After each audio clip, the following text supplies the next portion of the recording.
bonjour à tous et à toutes. Je suis Kiloulette, Sophie dans la vraie vie, et je vous retrouve en ce en ce petit épisode un peu particulier, un hors-série, puisque j'ai été taguée par Sandrine d'SB Création, qui est une couturière, blogueuse, youtubeuse que je suis depuis longtemps, parce que elle a des doigts en or, en argent, en diamant, je ne sais pas, mais en tout cas, ses créations sont toujours magnifiques et on a toujours énormément de conseils avec Sandrine. Donc c'est un réflexe maintenant, quand je couds un patron, je regarde si Sandrine ne l'a pas fait. Donc je suis super touchée qu'elle m'ait taguée sur ce tag couture et je vais y répondre vraiment avec grand plaisir. Donc voilà, un épisode un tout petit peu particulier, puisque on verra peut-être un petit peu moins de couture et un petit peu plus de blabla autour de la couture. Alors prenez un bon thé, un café, un petit verre d'eau, des biscuits, bref, comme vous voulez. Et c'est parti pour ce tag couture. Alors, première question. Pourquoi? Comment as-tu commencé? Alors, dans les 2 derniers épisodes, si vous m'avez suivi, et je vous en remercie encore une fois d'être toujours plus nombreux sur cette chaîne et toujours plus nombreux à regarder mes vidéos, je suis toujours très touchée de tout ça, très étonnée et très touchée, donc je vous remercie énormément. Alors si vous avez vu donc mes anciens épisodes, vous avez vu que je tricote aussi. Et en fait, c'est bien dans l'ordre des événements, à savoir que je tricote depuis très longtemps. J'ai appris à tricoter avec ma maman, ma grand-mère.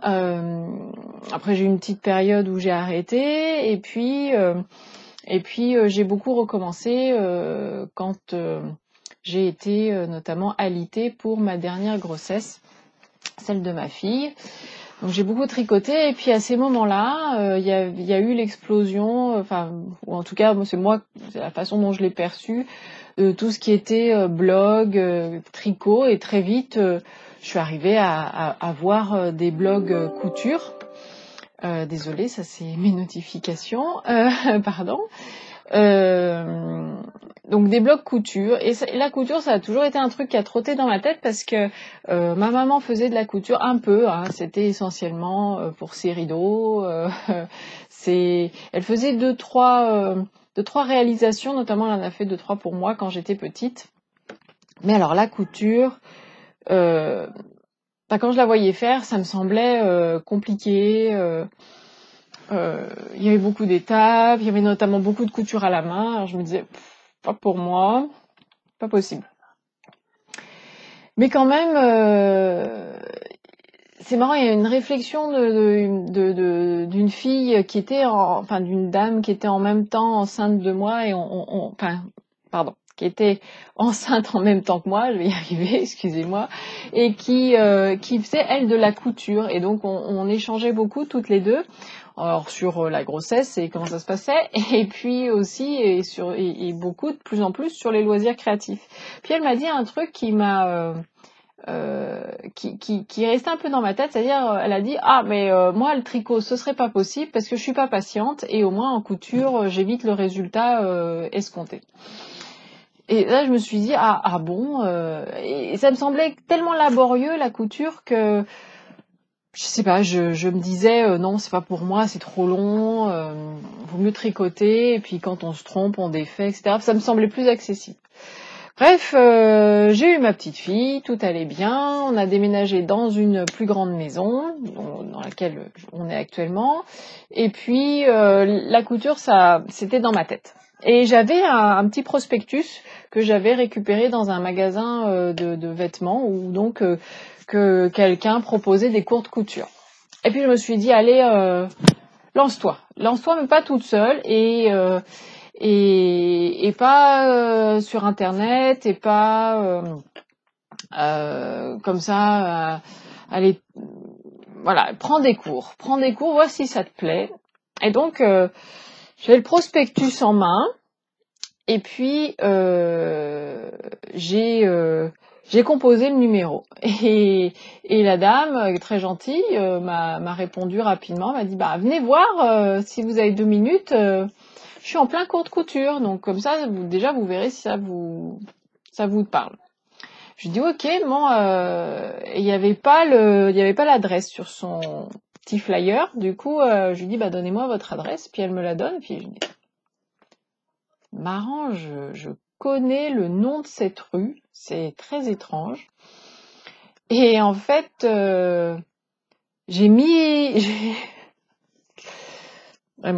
vraiment, véridique. J'ai mis l'adresse sur mon GPS et ça m'indiquait 2 minutes à pied. Ah, c'est bien ce qui me semblait, c'était dans le coin. Et puis donc, on me fait sortir, on me fait faire le tour, et puis d'un seul coup, je me retrouve chez ma voisine d'à côté, qui a effectivement pas la même adresse, puisqu'on donne pas sur la même rue. Mais en fait, on est mitoyens de jardin. Et donc, quand je suis arrivée chez elle, j'ai fait, attendez, là, je suis vraiment confuse, parce qu'en fait, ça, c'est mon jardin, qui donne sur le vôtre, donc on a une barrière en commun, et j'avais pas compris que vous étiez couturière.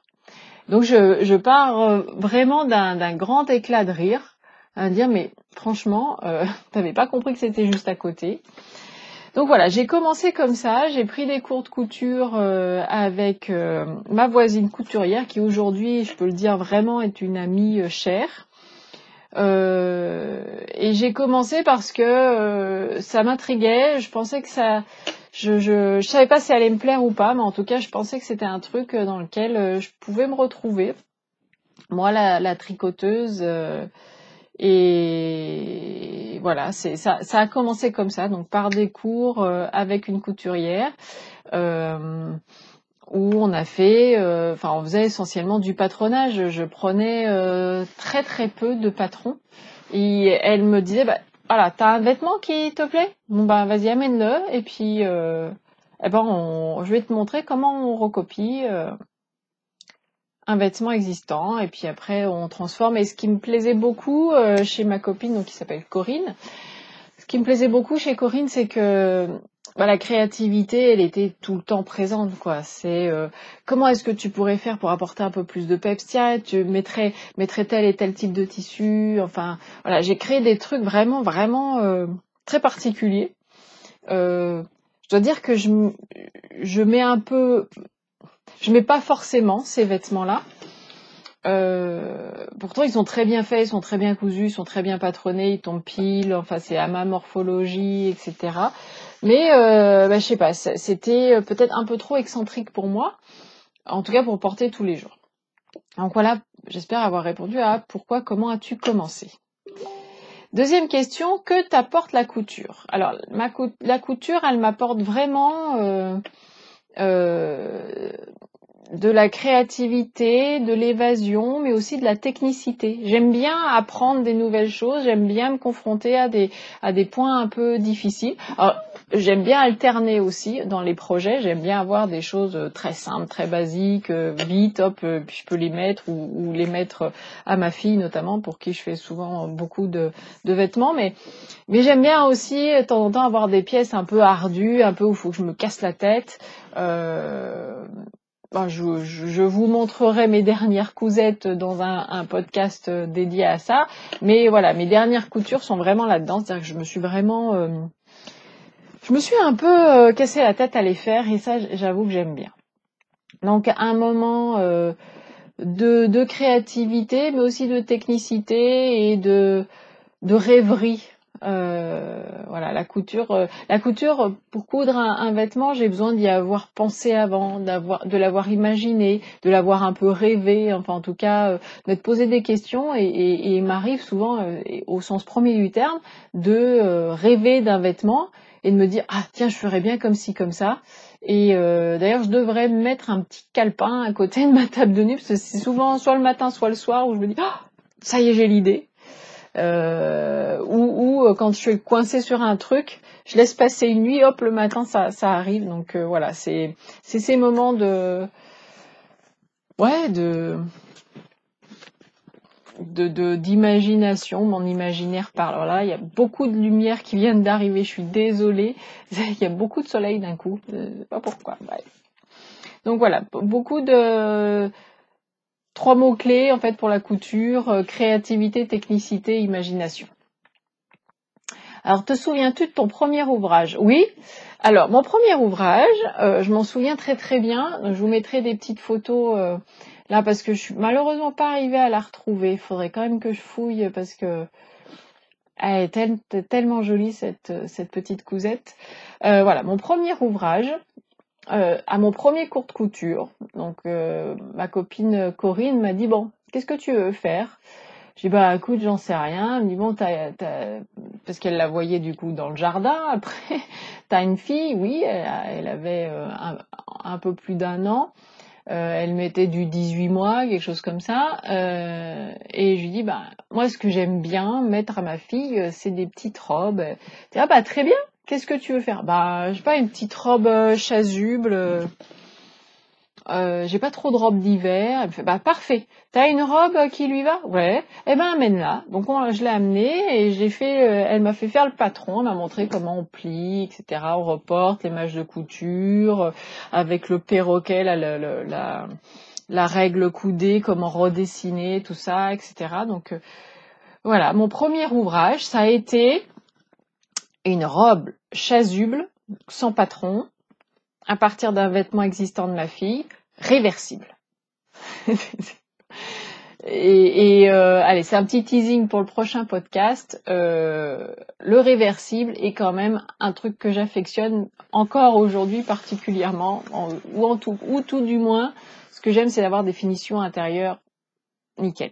Voilà. Donc là, voilà, une petite robe, donc je vous mettrai la photo, pour ma fille, réversible. Et puis, pas eu peur, hein, la fille, c'était de la polaire, de la micro-polaire crème que ma copine Corinne avait dans son stock. Mais vous le constaterez, hein, j'ai coupé du Liberty. Chose qu'aujourd'hui, il faut que je sois sûre du patron à 300%, de l'avoir éprouvé X fois avant de me dire « Ok, vas-y, coupe ton tissu cher ». Là, allez, vas-y, hein. Bon, attends, j'étais avec une couturière, donc je risquais pas grand-chose. Puis j'avais pas cette notion de tissu cher ou pas. C'est après que j'ai compris qu'effectivement, le Liberty, c'est pas donné.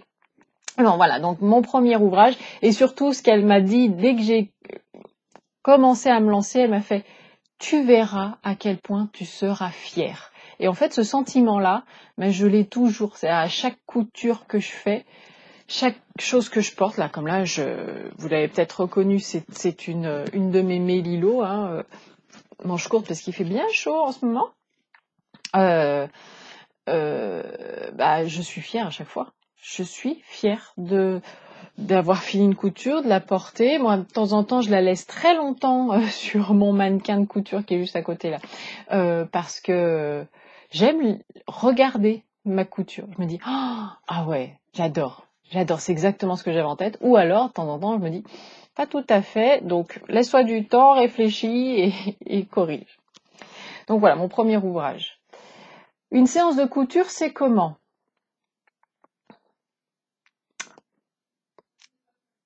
Il faut être réaliste. J'aimerais vous dire que je coupe pendant 4-5 heures d'affilée. C'est pas vrai.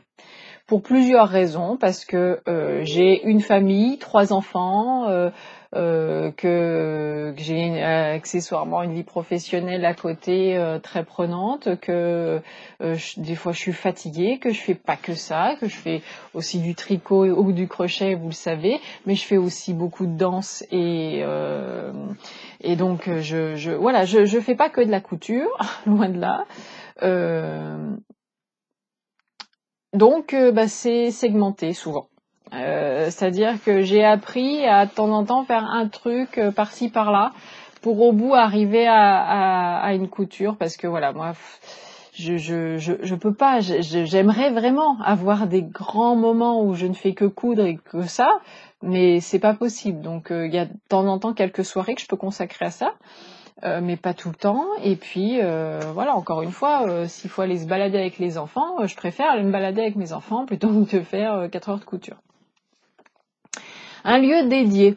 Alors oui, vous y êtes en partie. Alors là, vous êtes de l'autre côté, c'est-à-dire que vous êtes de mon côté bureau où je travaille. Et donc là, ici devant moi, en fait, c'est ma couture. Alors je vais vous faire, sans vous faire trop mal au cœur, je vais vous faire un petit tour du propriétaire. Donc là, il y a ma surjeteuse. Et là, il y a ma machine à coudre. Excusez-moi. Voilà. Avec, vous voyez là, mon mannequin de couture. Donc oui, j'ai la chance dans ce bureau d'avoir dédié une partie à la couture et de laisser mes machines. C'est ce qui est le plus pratique pour moi parce que je vous le dis, moi je peux pas du tout faire plusieurs heures de suite de couture. Du coup, faire un petit truc à un autre, ça c'est faisable, mais il faut que les machines soient en place. Donc oui, un coin dédié, je suis très contente. On va même certainement, on croise les doigts, si le permis est accepté, agrandir la maison et une partie de l'extension sera aussi pour ma couture et ça c'est chouette. Je suis très contente. Question suivante. Que pense ton entourage de la couture? Alors, ma maman aime beaucoup ce que je fais.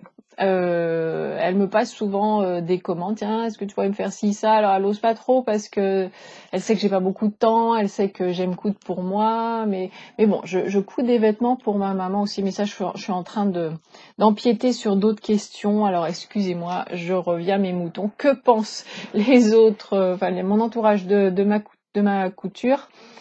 Donc ma maman est très contente. Mon mari me donne quelques conseils ou me dit tiens ça c'est pas mal, etc. Donc ça c'est chouette.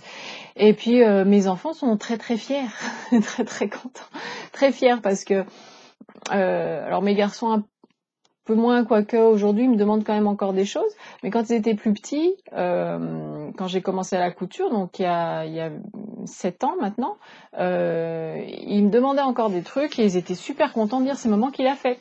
Et même une fois j'ai eu un copain d'un de mes fils qui est venu manger à la maison et qui m'a dit madame vous savez hein, franchement super d'avoir une maman qui coud bien comme vous hein. C'était tellement adorable, tellement gentil.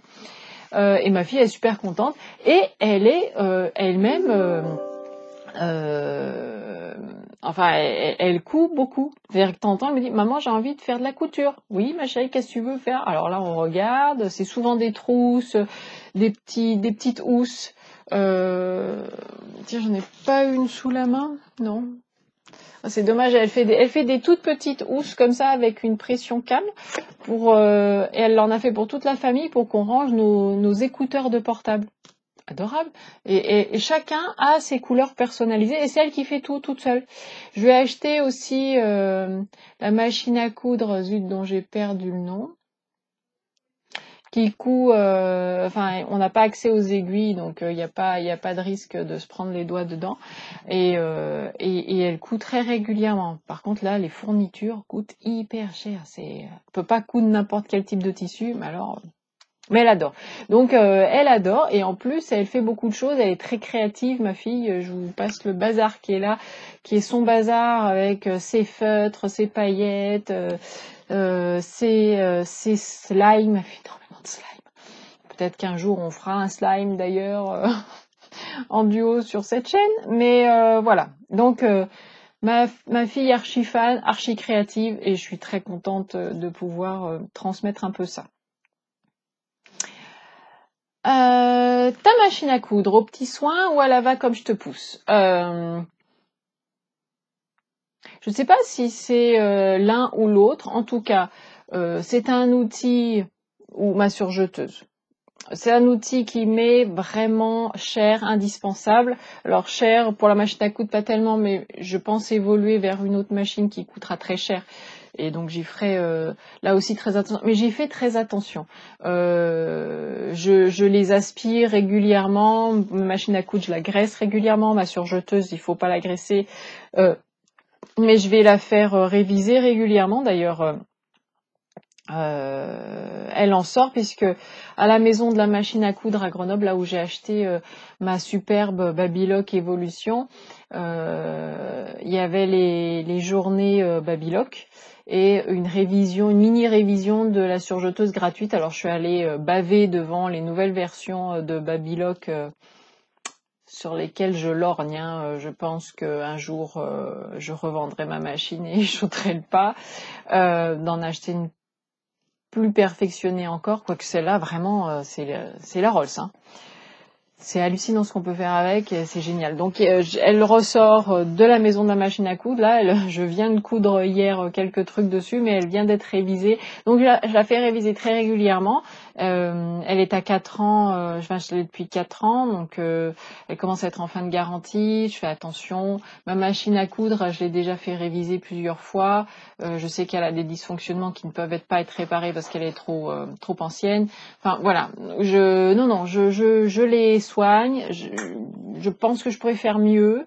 Je pourrais un peu plus les couvrir parce qu'elles prennent de temps en temps la poussière. Mais enfin, j'ai la petite bombe, vous savez, comme pour les claviers d'ordinateur et tout ça. Et je les bombe très souvent. Donc voilà, non, je les soigne quand même.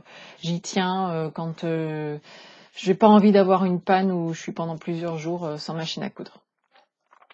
Surjeteuse recouvreuse, eh ben les deux mon capitaine, puisque ma Babylock Evolution, je vous refais faire un petit tour de mal de cœur là, voilà, là.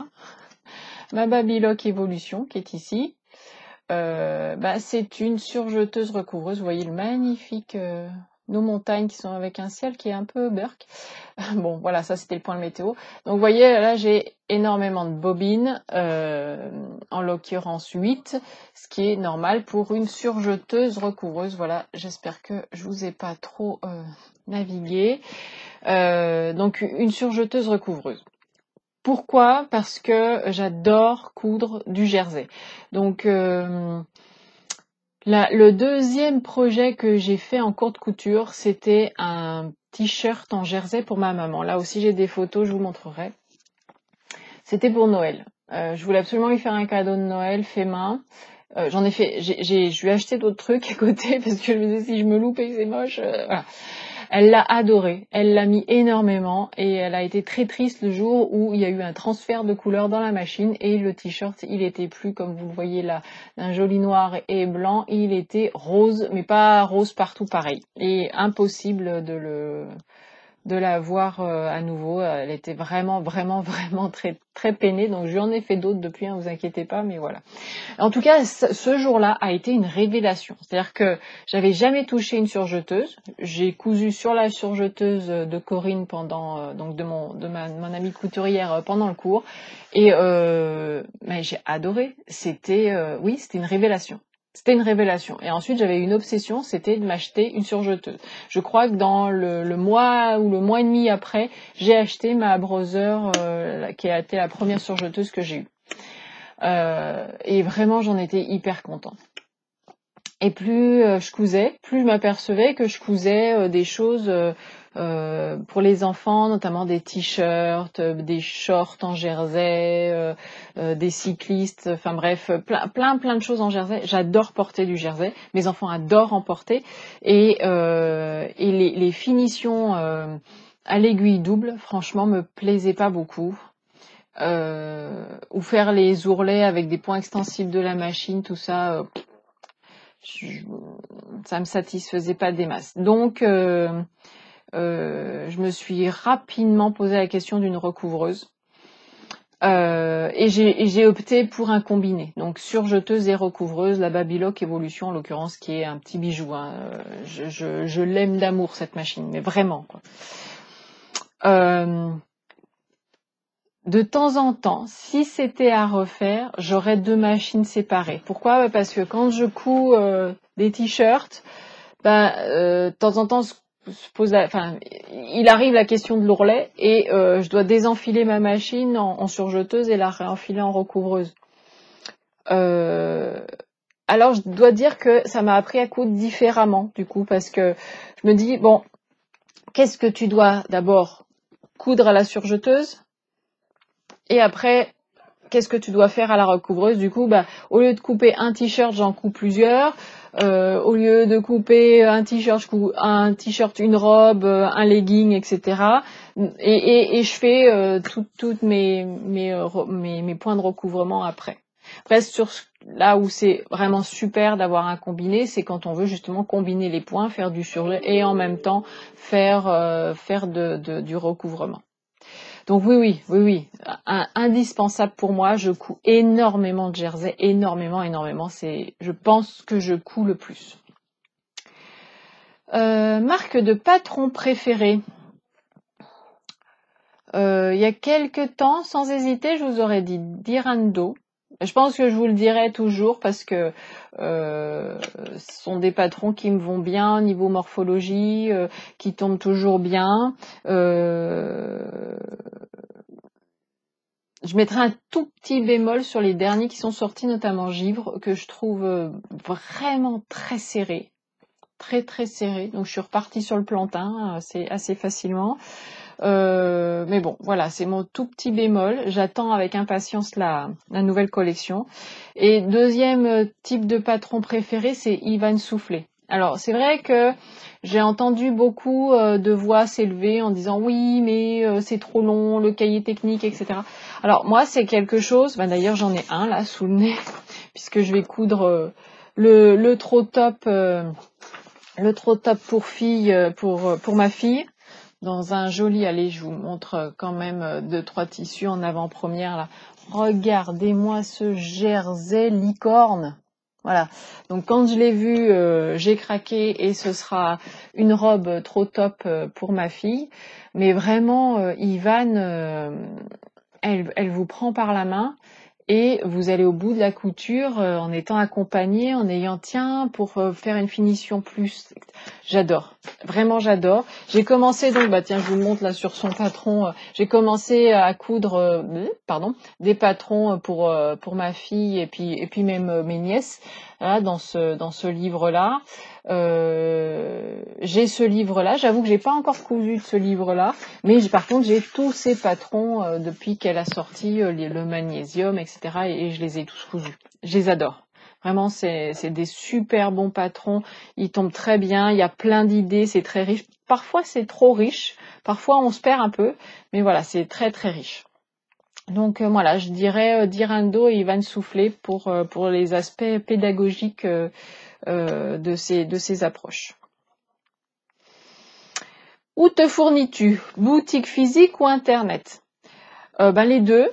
C'est vrai que j'aime bien toucher le tissu quand même. Ça, on peut pas dire que c'est quand même, c'est un loisir créatif tactile. On a besoin de voir, de sentir le tissu pour se dire tiens, je pourrais imaginer faire quelque chose. Par exemple là, ce jersey donc que j'ai acheté à la maison de la machine à coudre à Grenoble.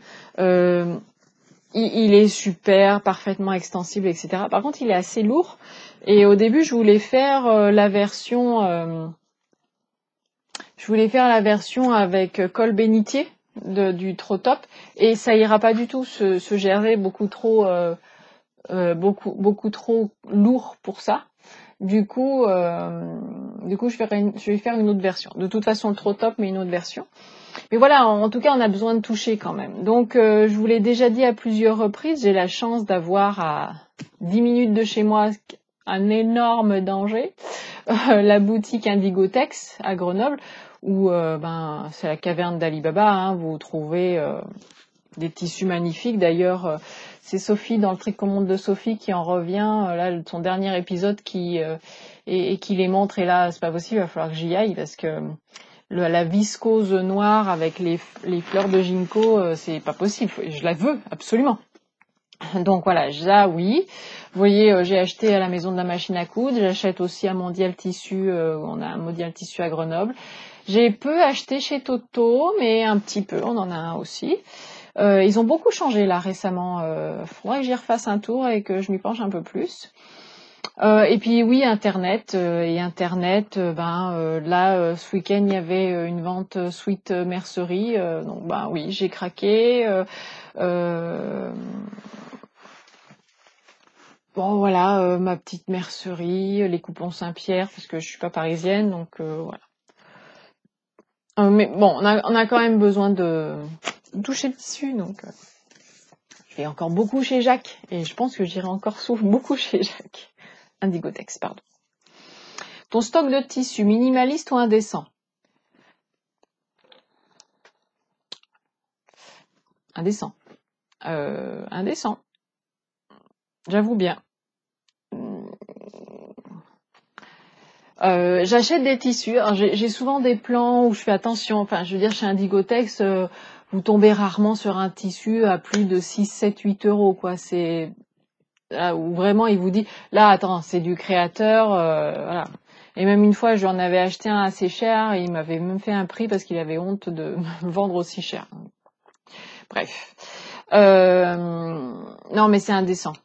J'en ai trop et j'ai jamais celui qu'il faut. Je sais pas si ça vous le fait aussi, mais je voulais absolument me coudre une robe portefeuille en jersey Milano Bordeaux, mais je l'avais pas dans mon stock et pourtant j'ai beaucoup de jerseys. Je regarde là parce qu'en fait il est derrière vous. Retournez-vous et derrière vous mon stock. Là derrière. Je vous montre pas parce qu'il est vraiment en piteux état. Je vais farfouiller mon stock. Il vit en même temps que mes rêves de couture. Donc ah oui, il y a du bazar. Il faut que je le range régulièrement, mais il y a du bazar. Je retrouve des pépites d'ailleurs. Je me dis faudrait que je couds ci, couds ça, et puis voilà. Mais ouais, c'est pas terrible. Et puis encore, je viens d'en racheter, donc vous voyez que on se refait pas. Les patrons, les livres et les patrons. Alors les livres assez peu ou comme je vous disais les livres d'Ivan Soufflé, oui ça je les ai. C'est vraiment des bibles. J'ai les livres de Christelle Bénitou aussi.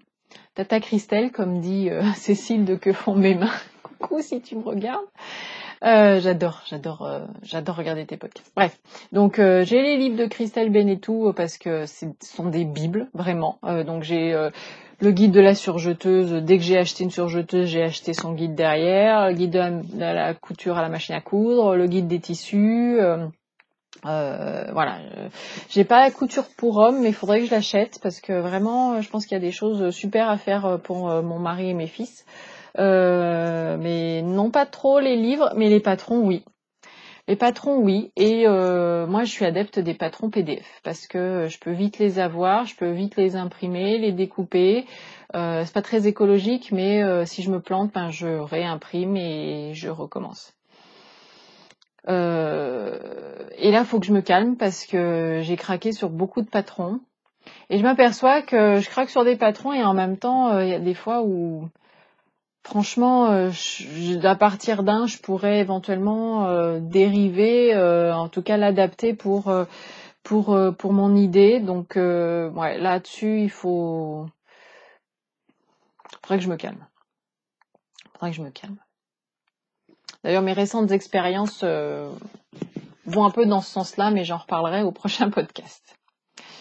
Que fais-tu des chutes? Alors, les chutes, je les ai toujours gardées. Pourquoi? Parce que ma copine Corinne, la couturière en question, m'a toujours dit « T'en as toujours besoin pour faire un petit appliqué, un petit ci, un petit là. » Donc j'ai toujours tout gardé. Et il y a un moment donné où je me suis dit « Mais ça devient presque aussi gigantesque que mon stock de tissus. » Et là, ça va pas le faire. Du coup, j'ai vraiment retrié. Les toutes petites chutes, je les ai jetées parce que de toute façon, au bout d'un moment, on s'aperçoit qu'on les coupe pas. Donc ça sert à rien. Les chutes un peu plus grandes mais dans lesquelles je peux rien exploiter, j'en ai fait ça. Je vais vous prendre une photo et je vais vous montrer. J'ai fait un matelas pour ma fille parce qu'elle aime bien se coucher par terre, etc. Alors c'est pas que le sol soit froid, c'est que je me suis dit tiens, ça me permet d'écouler mes chutes et c'est tout fait en chute parce que l'enveloppe c'est un drap de récup qui a craqué, donc j'ai taillé dedans. Donc il y a les inscriptions dessus, c'est de la récup. Donc maintenant, quand j'ai des chutes un peu petites, les très petits, je les jette. Les un peu plus petites, ben je les vais les mettre là-dedans, donc ça grossit petit à petit son petit matelas. Et puis les chutes exploitables, ben je les classe et je les garde pour, par exemple, faire un t-shirt ou un bout de t-shirt ou voilà. Donc je garde. Une diète d'achat ou no-buy est-elle envisageable? Si c'est de vêtements, ben ouais, totalement, parce que de toute façon c'est déjà ce qui se passe. À part 2 jeans cette année, c'est tout ce que j'ai acheté, puis un peu de lingerie. De tissus, non, parce que je sais très bien que ça va devenir une obsession, que je vais me dire voilà, je peux pas acheter et ça va me frustrer, je vais être très énervée, ça sert à rien. Je suis désolée, hein, il y a que mes notifications mail qui arrivent, pardon. Donc non, pas de diète. Par contre, je vais me raisonner au niveau patron et je vais déjà me poser la question, est-ce que tu as quelque chose qui ressemble et si c'est le cas, est-ce que vraiment ça vaut le coup? Voilà. Mais et je commence à le faire. Donc franchement, oui, même j'en ai acheté pas mal. J'ai acheté de la dernière collection de Dessine-moi un patron. J'en ai acheté de la dernière collection de Louis-Antoinette. Et là, je viens d'acheter le dernier patron Vitamine d'Ivan Soufflé. Mais c'est parce que je sais que ce sont des patrons que je vais réutiliser plusieurs fois, notamment le Vitamine, une chemise d'Ivan Soufflé. Mais le Graal, trop bien. J'ai effectivement déjà la Mélilo, la Archer, mais la Archer, je vous en parlerai, elle a pour moi des soucis. La Mélilo, elle est super, mais de temps en temps, ça serait bien de changer. En plus, c'est une forme qui est un peu particulière, la Mélilo, là, avec cette forme un tout petit peu chauve-souris, etc. Donc, ce sera parfait. Super. Donc non, pas de diète d'achat prévue. Bonne ou mauvaise élève en repassage, batik, couture à la main. Alors, moyen, on va dire. J'ai pas eu cette habitude avec mes cours de couture de beaucoup alors bâtir pas du tout. Et c'est vraiment en fait ce qui m'inquiétait beaucoup dans la couture que faisait ma maman, c'est qu'elle bâtissait tout à la main et là franchement coudre 2 fois, moi ah non, pitié. Donc non, couture bâtie pas du tout, j'ai toujours une autre solution que de faire du bâti. Le repassage, oui, parce que on peut pas s'en passer en couture. Si c'est pas repassé correctement, les finitions elles seront moches. Donc point barre. Couture à la main, oui, j'en fais. Par exemple sur les revers des manches d'Aldaïa, il faut faire de la couture à la main, ça me pose pas de soucis. Là, je viens de finir une doublure de manteau. Très honnêtement, j'ai pas cousu à la main.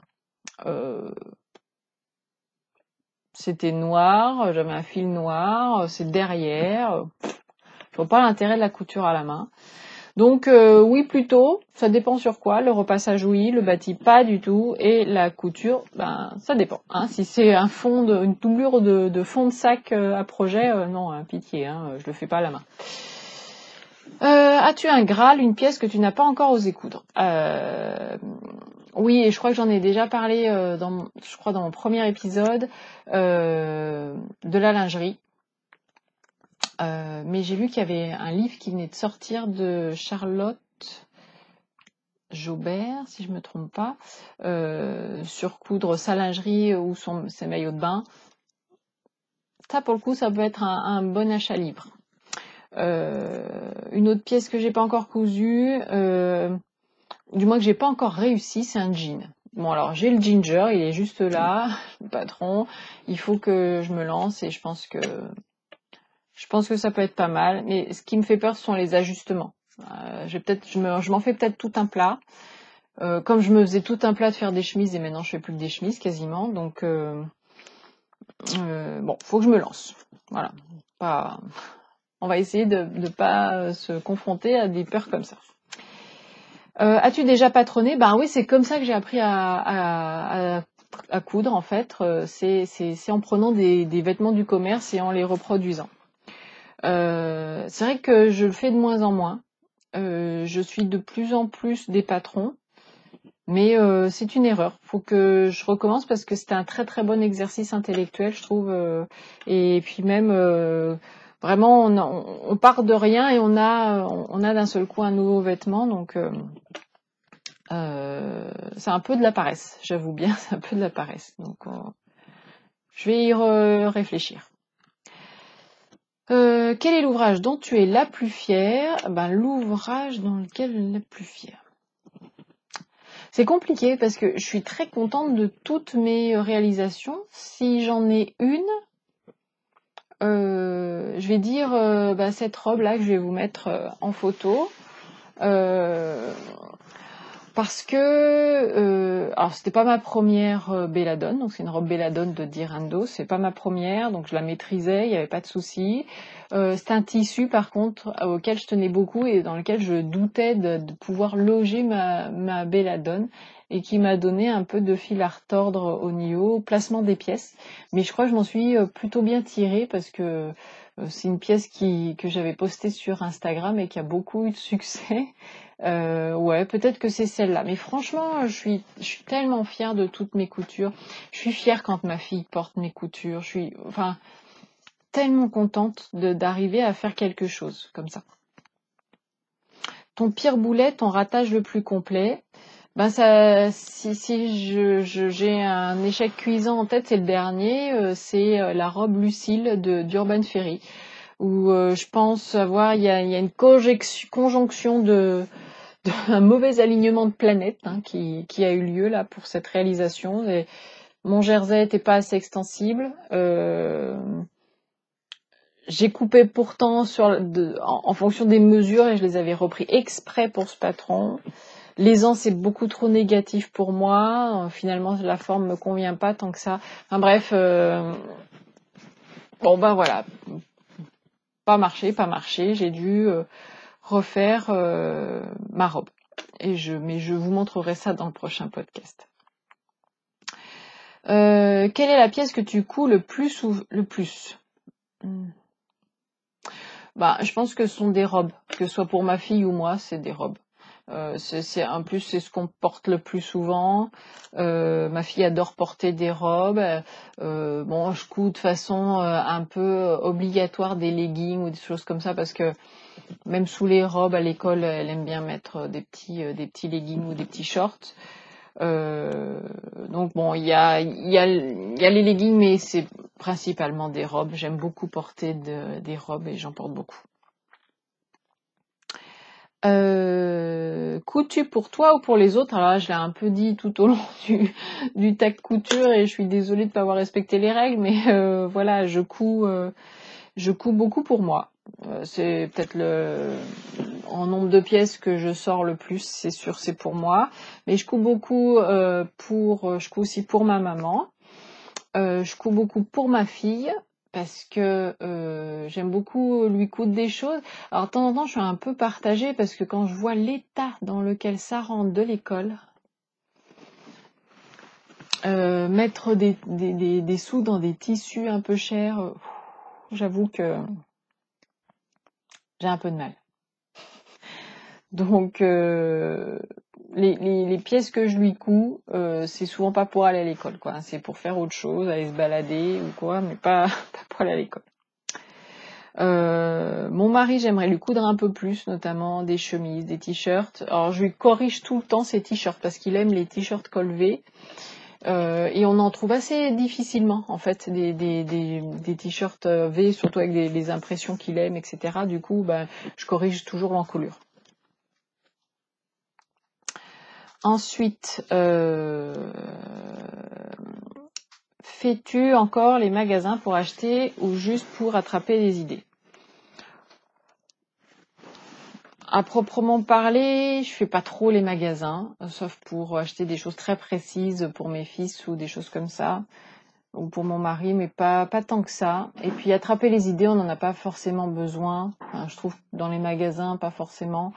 Oui, comme ça, ça m'arrive, mais moi j'attrape mes idées sur Instagram, sur des magazines, dans la rue. à mon travail. Enfin bref, je me dis, oh tiens, ça, ouais, c'est un truc qu'il faudrait que je fasse. Voilà, donc pas forcément, non, je fais assez, plus tellement les magasins, en tout cas beaucoup moins qu'avant, et non. Alors, tu couds pour tous les jours ou pour les grandes occasions? Les deux, mais je couds pour tous les jours. Et dans la majorité des cas, les pièces que je couds, c'est pour porter au quotidien. Donc voilà. Et les grandes occasions, oui, bien sûr que je couds, mais c'est une voie de conséquence. C'est pas parce qu'il y a une grande occasion que je vais coudre absolument. C'est tiens, il y a cette occasion, alors je vais me coudre un truc un peu plus élaboré. Mais sinon, non, ouais, coudre pour tous les jours, c'est primordial. Un gadget dont tu ne te passerais plus. Alors j'ai fait un petit bout de vidéo sur ce gadget-là la dernière fois, donc je vais aller très vite. Ce sont notamment ces pinces, les pinces Prime là, il me semble. Je sais plus, Clover, pardon. Pour donc attraper le tissu, la manucure, pour attraper le tissu. Ça, ouais, ça c'est un accessoire super. Il y a un autre accessoire, notamment pour enfiler ma surjeteuse, c'est cette petite pince de marque Babylock, hein, parce que j'en avais une autre pour ma browser, elle marchait pas aussi bien, mais alors leurs pinces, elles sont précises, c'est la folie. Donc je dirais ça aussi. Voilà, ça c'est toujours dans mon petit coffret. Voilà, deux choses sur lesquelles vraiment aujourd'hui je pourrais plus m'en passer. Et tac, 3 personnes. Donc j'ai fini. C'était une chouette opportunité. Merci Sandrine. Alors je vais taguer 3 podcasteuses couture de la région de Grenoble. Comme ça, c'est à la fois internet mais aussi local. Donc je vais taguer Sophie du Tricot Monde de Sophie. On a le même prénom, alors fallait bien. On habite au même endroit quasiment, donc fallait bien que je le fasse. Je crois qu'elle l'a pas encore fait.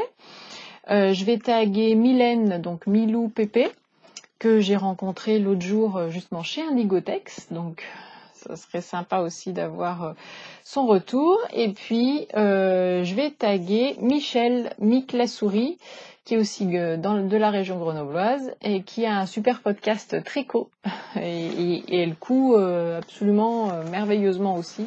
Donc ce serait chouette d'avoir vos avis. Je vais essayer de vous contacter pour vous signifier tout ça. J'espère que ce tag couture vous a plu. On se retrouvera pour un autre épisode plus classique de podcast dans les jours à venir, j'espère. Je ne sais pas si j'aurai le temps.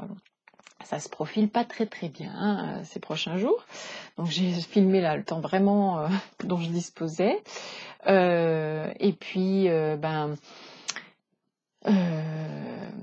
mettez un petit commentaire, un petit pouce, abonnez-vous, ça peut être sympa de se retrouver de temps en temps comme ça pour parler couture, tricot, et je vous dis à tout bientôt. Allez, salut!